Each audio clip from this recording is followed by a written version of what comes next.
Você pode aplaudir mais uma vez Jesus?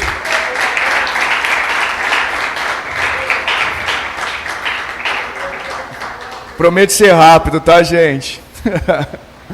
Mas, quando eu estava vindo para cá, o Espírito Santo trouxe algumas impressões no meu espírito para compartilhar com vocês.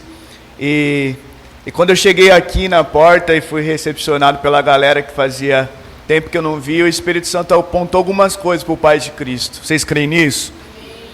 A primeira delas é que Deus vai trazer esse ambiente aqui, Deus, para um lugar comum nas nossas vidas. E o que significava esse lugar comum? Deus está estendendo a mesa aqui dentro. Porque Jesus, ele conhecia os discípulos não por aquilo que eles faziam lá fora, mas quando eles se reuniam na mesa. Eles abriam o coração, eles eram discipulados e eles eram apontados para um destino. E para essa nova estação do Pai de Cristo, que hoje se encerra uma para uma outra, Deus, eu creio que será um tempo de discipulado aqui nesse lugar. Esses jovens, esses adolescentes, essas pessoas que entrarão aqui serão discipuladas pela verdade do Evangelho, pela verdade da palavra, porque eu creio que esse lugar é onde há a verdade na palavra. Vocês creem nisso? E a partir desse tempo de mesa, pessoas serão restauradas, famílias serão mudadas, porque vai haver um movimento que começa de dentro para fora. E Deus está nos trazendo de dentro para fora, para restaurar nossa família, que é o pilar mais importante. Que quando um jovem, um marido, uma esposa está curada em nome de Jesus, uma casa é saudável. Deus está trazendo saúde para os lares aqui nessa noite. Obrigado, mano. Vocês creem nisso? Amém. Cara, Jesus, ele foi muito pontual nos louvores. Foi muito pontual de verdade. Ele está restaurando coisas na igreja durante esses últimos dias. E uma das coisas que Deus ele está restaurando na igreja nesses últimos dias é pessoas serem de verdade. Vocês creem nisso? Durante muitos anos a gente fantasiou coisas, a gente colocou coisas em nossos meios, que é muito pontual para o tema dessa noite sobre máscaras. E a gente encobriu muitas coisas durante um percurso que acabaram fazendo a gente parar, porém, mesmo a gente se movimentando fisicamente, o espiritual das nossas vidas estavam paradas. Porque lugares escuros só trazem uma convicção, um abismo. Deus ele vai começar a trazer luz. Lembra quando a terra era sem forma e vazia e o Espírito Santo pairava? Antes de Deus começar algo, ele falou que haja luz. Deus vai começar a trazer luz. E luz se trata de clareza para a sua vida. E luz se trata de direção para a sua vida. Luz se trata de esperança para um lugar que já estava escuro há muito tempo. Sabe aquela parábola da dracma perdida? Ela precisou acender a luz dentro de casa para achar aquilo de valor. E sabe o que nós temos de mais valor nesse mundo? Não é os nossos bens, talvez não seja até mesmo a nossa família. Mas o que mais a gente tem de valor nesse mundo é a presença de Jesus. E a presença de Jesus com escuridão, ela não bate. Fala assim, ela não bate. Porque onde Ele está tem clareza. Espírito Santo, eu já quero declarar sobre os teus filhos que estão aqui nessa noite, que haja clareza na vida deles. Que o Senhor traga luz novamente sobre a vida deles, Espírito Santo. Que o Senhor traga, Senhor Jesus, a convicção daquilo que é mais importante. Aquela mulher precisou ir no lugar escuro e trazer luz, trazer limpeza para ela achar aquilo de valor, Senhor Jesus. E a partir daquilo, Senhor Jesus, ela compartilhou com os vizinhos e com as vizinhas, Senhor Jesus. Pai, eu também quero declarar que antes que haja um ide, que o Senhor molde os nossos corações, papai. Que nesse tempo, igual nós declaramos, que haja coisas novas, Senhor Jesus, nós como odres velhos por muitas vezes sejamos quebrados na tua presença, Senhor Jesus. Faça de novo, Senhor Jesus. Faça de novo, Senhor Jesus. Eu tô feliz, gente. Tem um amigo meu aqui especial, eu falei que eu não ia expor ele. Mas ele tá escondido, eu não vou nem falar onde ele tá. Né, Toninho? Eu peguei ele no colo e hoje eu me sinto velho. Mas estou feliz dele estar aqui. Sou meio doido, tá, gente? Não se preocupa não. Mas o Deus deu um tema e ele falou gala. E o interessante dessa palavra é que eu fui pesquisar e, Deus, que pontual para esse tempo, cara. E uma das traduções dela e do sentido daquilo que Deus quer trazer luz para as nossas vidas nessa noite é que o significado dela é desnudar-se. Fala assim, desnudar-se. Que era estar literalmente nu. Que era estar exposto diante de algo. Era retirar as vestes. E esse significado vai uma coisa, é tirar aquilo que os protege. Quando Adão ele peca no jardim, a primeira coisa que ele foi sentir na presença de Deus foi a vergonha de estar nu. E ele foi correndo se cobrir. Ele foi tentar se proteger. Sabe quando o pecado consome as nossas vidas e nós encobrimos os nossos olhos físicos, não entendemos quem está no jardim. Porque o pecado aponta tantas coisas na nossa vida que impedem de enxergar literalmente quem está no jardim. E a primeira coisa que nós sentimos é isso que ele sentiu. Nós estamos nus. Sabe, e esse sentido de estar literalmente sem roupa de uma maneira física, historicamente eram os escravos que ficavam. Era só quem vivia na escravidão que os donos colocavam correntes e faziam eles caminhar durante percursos, faziam eles trabalhar à mão, mas totalmente nus. Por quê? Porque eles não podiam esconder nada de quem era dono deles. E muitas vezes a gente esconde aquilo que está nos prejudicando há muito tempo de quem é o nosso dono. Vamos lá, gente. Sabe, os escravos eles viviam uma vida totalmente, levavam chicotadas, eram expostos a toques físicos dos patrões. Muitas das escravas tinham relacionamento e geravam filhos durante o percurso. Sabe, de uma maneira clara, porque elas não estavam protegidas com a verdade. Sabe, muitas vezes nós temos relacionado com o pecado há muito tempo como escravos. Vamos lá. E muito tempo a gente canta aquele louvor, eu não sou mais escravo do medo, mas nós estamos vivendo uma vida acorrentado, expostos ao sol, trabalhando pelo pecado. E quando o noivo nos chama, nós escondemos atrás de uma moita.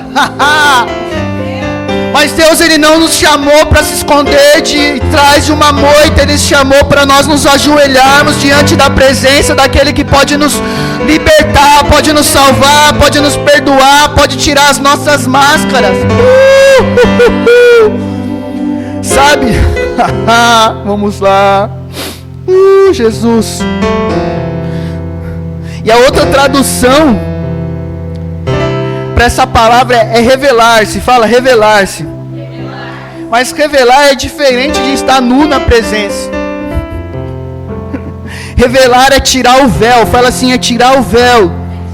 Deixar ele ver. É mostrar a alguém aquilo que realmente está há muito tempo dentro de nós, que está gerando escuridão. Fala comigo assim, a noiva. Vamos lá, a noiva não usa máscara, ela usa véu. Porque o véu é transparente. Quando ele está sentindo o altar, o véu é transparente. O esposo ele consegue ver a face da noiva. Aleluias. A noiva não vai em direção ao noivo com máscaras, porque ele gosta da pureza. É aqueles vestidos brancos, longos. Aleluias. Vamos lá, gente, vamos lá. Aqui é o corpo de Cristo. É pessoas que estão sentindo e indo sentido ao noivo com vestes de santidade. A Karen falou aqui sobre santidade. Deus não está procurando muitas vezes as nossas mãos, mas Ele está procurando as nossas vestes de santidade. Aquilo que é claro, aquilo que é transparente. Fala assim: eu prefiro ser de verdade do que viver uma vida de máscara enganosa. Deus, Ele está procurando a transparência do nosso coração. Sabe? Mas você está falando isso, você já viveu coisas assim? Cara, eu já vivi dentro da igreja durante 5 anos uma vida de máscaras, porque eu estava mais importado com aquilo que eu estava mostrando para as pessoas do que estar no lugar que realmente importava. E fala, qual é o lugar? Aos pés daquele que é o dono da igreja, aquele que está sentado no alto sublime trono, aquele que é majestoso, aquele que é santo, aquele que é glorioso. Sabe, Deus não está se importando com as nossas mãos, Ele está se importando com onde os nossos olhos estão fintados de verdade. Sabe, se Deus tirasse o nosso microfone, tirasse os instrumentos daqui, eu creio que ainda assim haveria adoração. Ainda assim haveria choro, ainda assim haveria oração, porque há pessoas que estão posicionadas na presença daquele que é real. Jesus, nós te amamos. Fala assim: a noiva não usa máscara, não. Ela usa véu, porque o véu é transparente.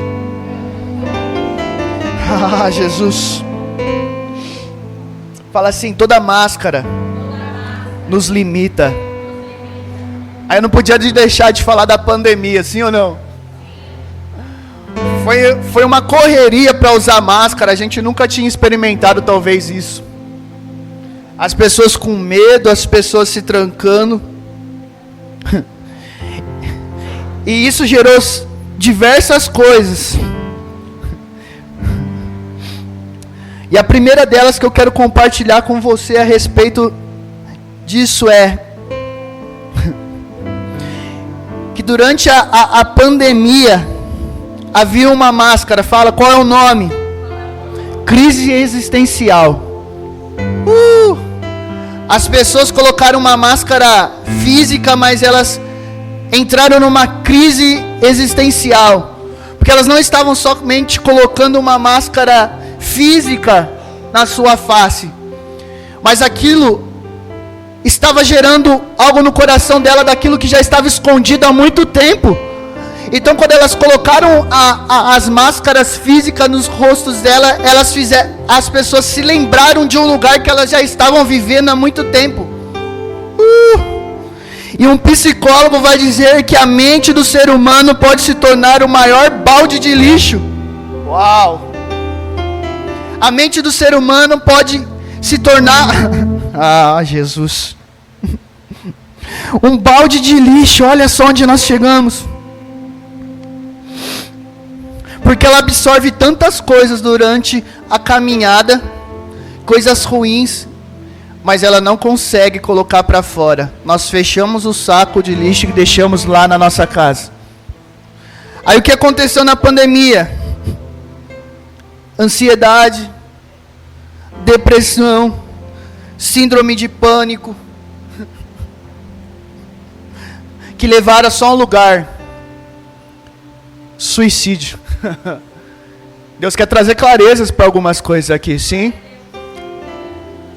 Trazendo para o nosso meio, quantas vezes nós entramos nessa igreja e nós não sabemos quem nós somos de verdade? Quantos já passaram por isso? Por diversas vezes eu sentava no banco da igreja, eu ouvia a palavra, mas eu não sabia quem eu era. Isso gerou uma crise existencial. É estar num lugar, mas não estar realmente no lugar. É viver uma vida, mas não viver a vida que Deus quer. É fazer planos, mas não é os planos de Deus. É ter os sonhos, e não é errado você ter sonhos, mas não estão alinhados muitas vezes com os sonhos de Deus. Isso gerou tantas coisas no nosso meio, mas em nome de Jesus, nessa noite Deus está quebrando toda a máscara de crise existencial. Você foi chamado para ser filho de Deus. Fala assim: eu sou filho de Deus. A segunda máscara foi da ruína familiar. É importante falar disso, galera. E aqui não é somente de casamentos.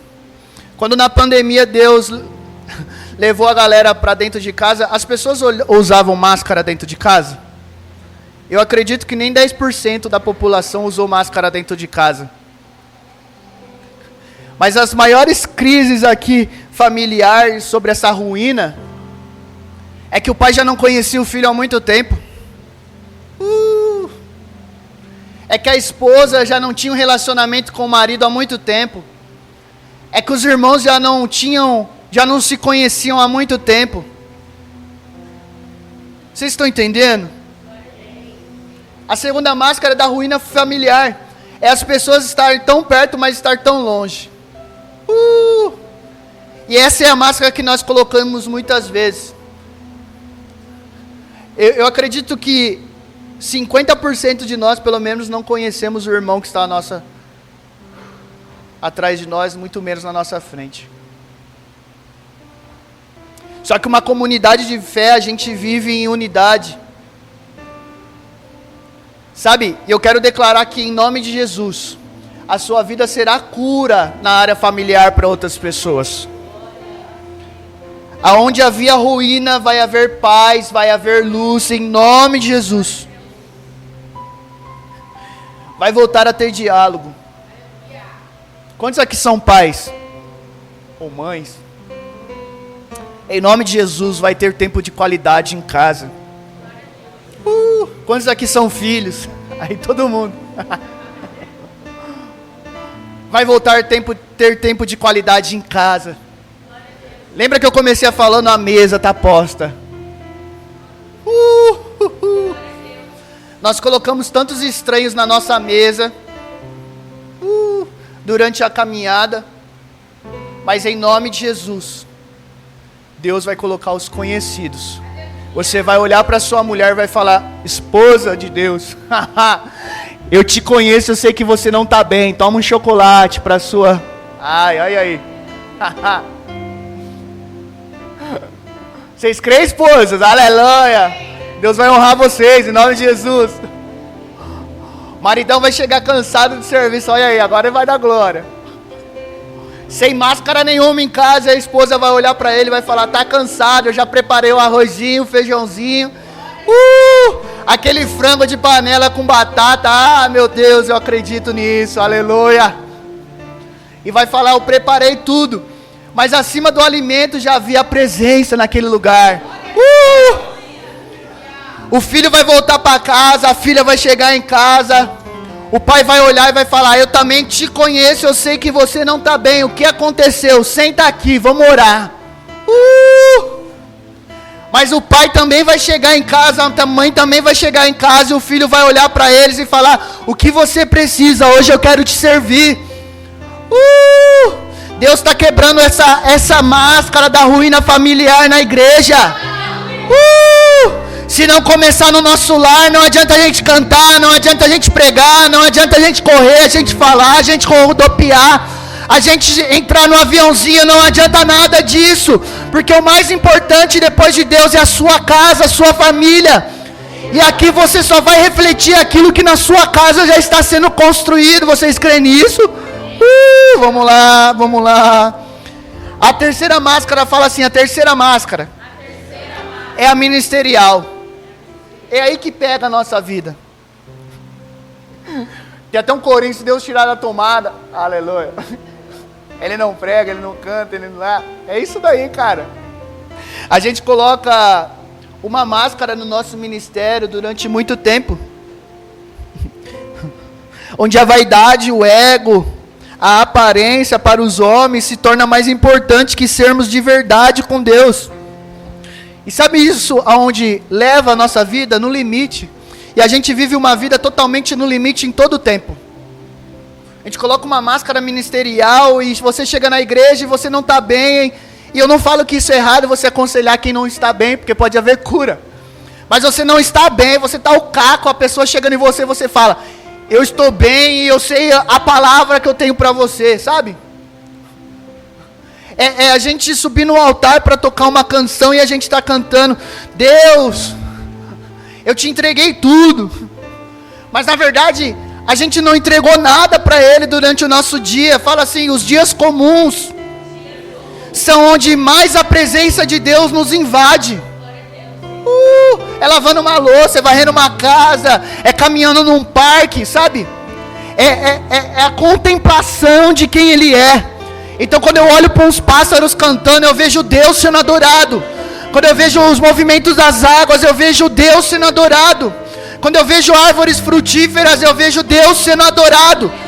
Sabe, nós não precisávamos estar aqui. Quando nós olharmos lá fora e vermos que Ele está em todo o tempo se revelando a nós, como igreja, como filhos.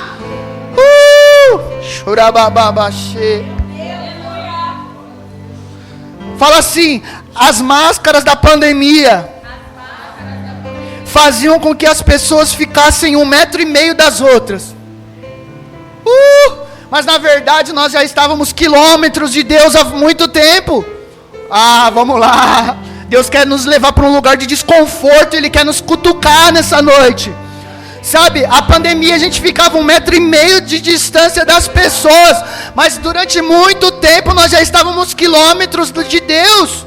Alguém vai escrever, se Deus tirasse o Espírito Santo da igreja, será que os crentes reconheceriam que Ele não está mais lá?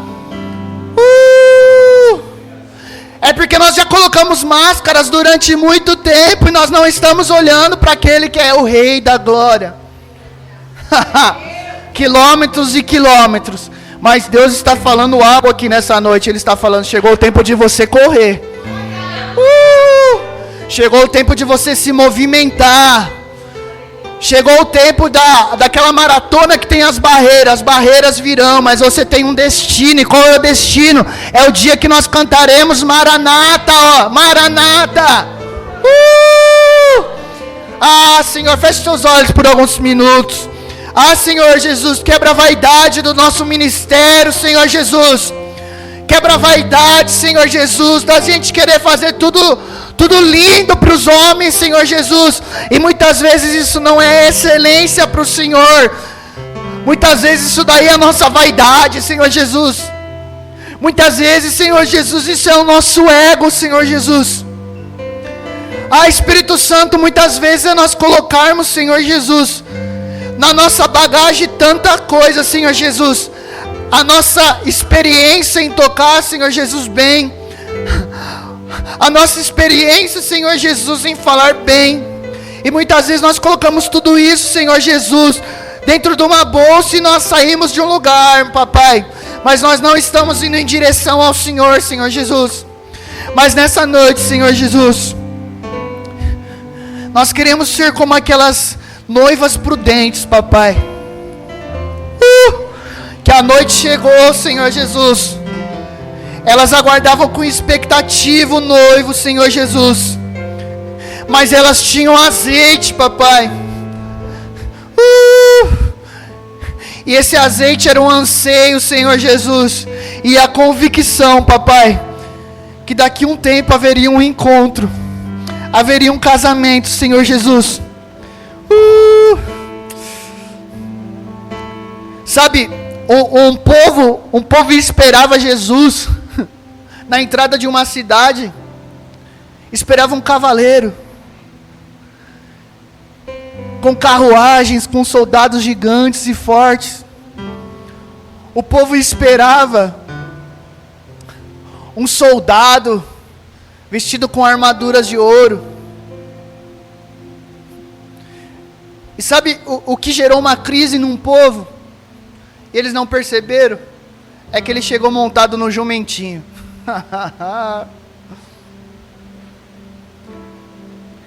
Ele chegou montado num jumentinho, cantando canções. Ele chegou montado num jumentinho e andou entre pecadores. Ele chegou montado em jumentinhos e andou no meio de moradores de rua, prostitutas.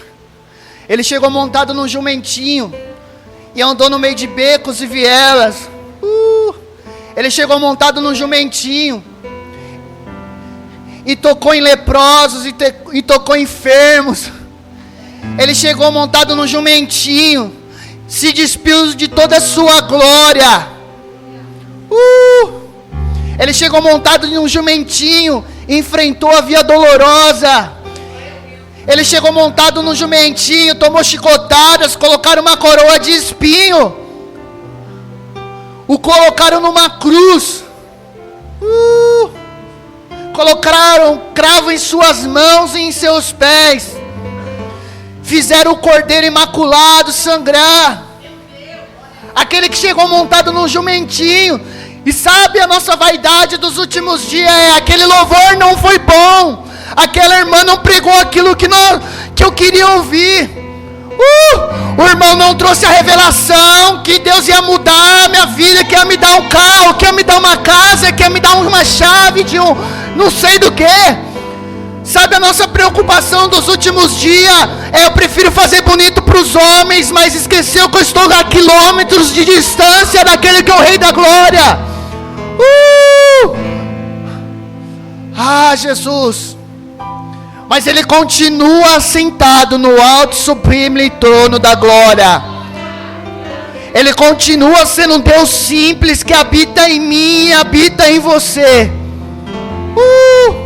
Ele continua sendo aquele que morreu como um cordeiro, mas que ressuscitou como um leão e continua rugindo. Jesus, feche seus olhos mais um pouquinho. Senhor Jesus, que toda máscara que nós colocamos ministerialmente nessa noite, Senhor Jesus, que encobriu o nosso pecado, nosso ego, a nossa vaidade, aquilo que nós éramos, Senhor Jesus. Senhor Jesus, que o leão ruja, Senhor Jesus, que o leão ruja nas nossas vidas nessa noite, Senhor Jesus. Que o leão ruja, Senhor Jesus, na sujeira das nossas vestes nessa noite, Senhor Jesus. Que o leão ruja e derruba as máscaras, Senhor Jesus, que nós colocamos durante muito tempo, Senhor Jesus. Ele está rugindo. Você pode levantar a sua mão e adorar mais um pouco, Senhor Jesus, dizer o quanto Ele é santo. Vamos lá, declare o quanto Ele é santo, o quanto Ele é glorioso. Ele quer ouvir a sua voz. Vamos lá. Tu és santo, Abba. Tu és majestoso. Tu és digno de receber toda a honra, toda a glória, toda a majestade. Tu és aquele que os profetas viam e se quebravam diante da presença, papai. Tu és aquele que Paulo, no caminho de Damasco, precisou ficar cego fisicamente, para que o Senhor abrisse os olhos espirituais dele naquele caminho, Senhor Jesus. E ele viu a luz, que era o Cordeiro Imaculado, Senhor Jesus. Espírito Santo, que o Senhor se revele, Senhor Jesus, naquela prisão, como os discípulos, mesmo presos, mesmo acorrentados, eles estavam livres, Senhor Jesus. Eles estavam livres e adoravam, porque eles reconhecem quem é o centro da palavra, papai. Porque eles reconhecem aquele que era, aquele que é e aquele que há de vir. Senhor Jesus, que o nosso ministério reconheça, Senhor Jesus, aquele que era, aquele que é e aquele que há de vir. Espírito Santo de Deus. Marcos capítulo 11, verso 12 a 14 vai dizer assim: